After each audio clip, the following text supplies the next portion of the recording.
However, before we begin the show, I do want to talk a little bit about a video that I did a few days ago, because the response was both positive but also a little confusing. So a few days ago, I reported on the fact that Panda Express was creating their own delivery service or delivery app, whatever you want to use. Panda Express has decided that in the long run, they want to cut Uber Eats, Postmates, DoorDash, Grubhub. They want to cut all of those companies out of the food process. Basically, they feel that their fees are too high and the customers pay too much in fees, and they would much rather deliver that food themselves than have the customers pay those fees, and of course have the company spend money on a partnership. Now, again, the response was positive, but I read a lot of comments that were saying that Panda Express, like, who's going to sign up for a Panda Express app? Like, what gig workers want to do this? It's one company. And guys, here's the thing. Here's something I might not have actually articulated very well, but it needs to be said. This is not going to be a gig economy app. This isn't. Panda Express, their express purpose of this is to not deal with gig workers. That is their end goal. They do not want to have to worry about gig economy. They do not want to have to worry about independent contractors. They want to completely own the delivery service. Now, according to this article, and we don't have to read it, I'll just share the bullet points of it. Panda Express initially will be partnering with DoorDash in some cities to do their own delivery. They will. However, when they have launched this thing, and I think it's already live, by the way, their whole goal was, like, their own employees were going to deliver the food. Their own employees were going to deliver the food. And so as a result, Panda will have a dedicated delivery driver.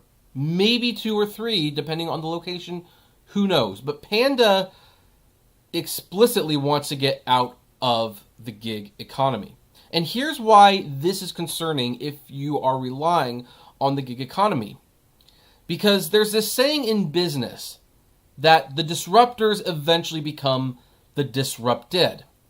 Sure, Apple, who we're going to be talking about in great detail in a few minutes, they may have created the smartphone, but one of the things that's been going on, and it's been noted, they've been struggling. Not a lot, but sales are down, and the iPhone is no longer the gotta-have-it phone. Not when Samsung and all these other companies are making phones that are just as nice as Apple is, except nicer.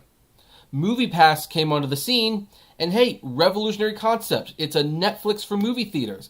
And it looked like it was going to be the next big thing until AMC and Regal and Cinemark all decided, you know what? We can do that too, and pretty much cut MoviePass out of the equation, thus preventing MoviePass from ever truly being able to build partnerships. As food delivery becomes more and more commonplace and becomes a bigger and bigger part of our society, because, you know, social distancing is going to be around for quite a while, Panda Express may be the first company to really say, you know what? We don't need this. We do not need we don't need a middleman. And we can do this ourselves, and we can collect more of the profits. We can pass the savings on to a consumer. And if Panda Express is successful, more companies will follow. Burger King already has home delivery. It didn't pick up the way they had wanted it to, but guess what? Now with everything going on, it's a good time to bring that delivery option back for Burger King. And if Burger King succeeds, eventually you'll see McDonald's, you'll see Denny's, Little Caesars will probably break off their delivery from partnership with DoorDash, and they will deliver. We already know that Papa John's, Pizza Hut, you know, all these pizza places do this. And here's the thing. Yes, app delivery is the future. It absolutely is the future. However, what these companies are going to start realizing, and indeed what they have started to realize, is that they don't need Uber Eats and Postmates. Their brands are strong enough on their own that they could get off of those apps, not pay them up to 70% transaction fees, and they can sell directly to the consumer, and they don't even have to charge the consumer that much more extra. So folks, look, I know that you want more options out there, but I think this actually makes a strong case that this actually might be the beginning of the end of food delivery in terms of the gig economy apps. Now I know Target bought Shipt, but I expect that might be challenged at one point because, again, one of Target's things is like, hey, they're using a food delivery app, but they're pressing their own stores above other people's and they get preferential treatment. Who knows? That might be considered a monopoly. I don't know.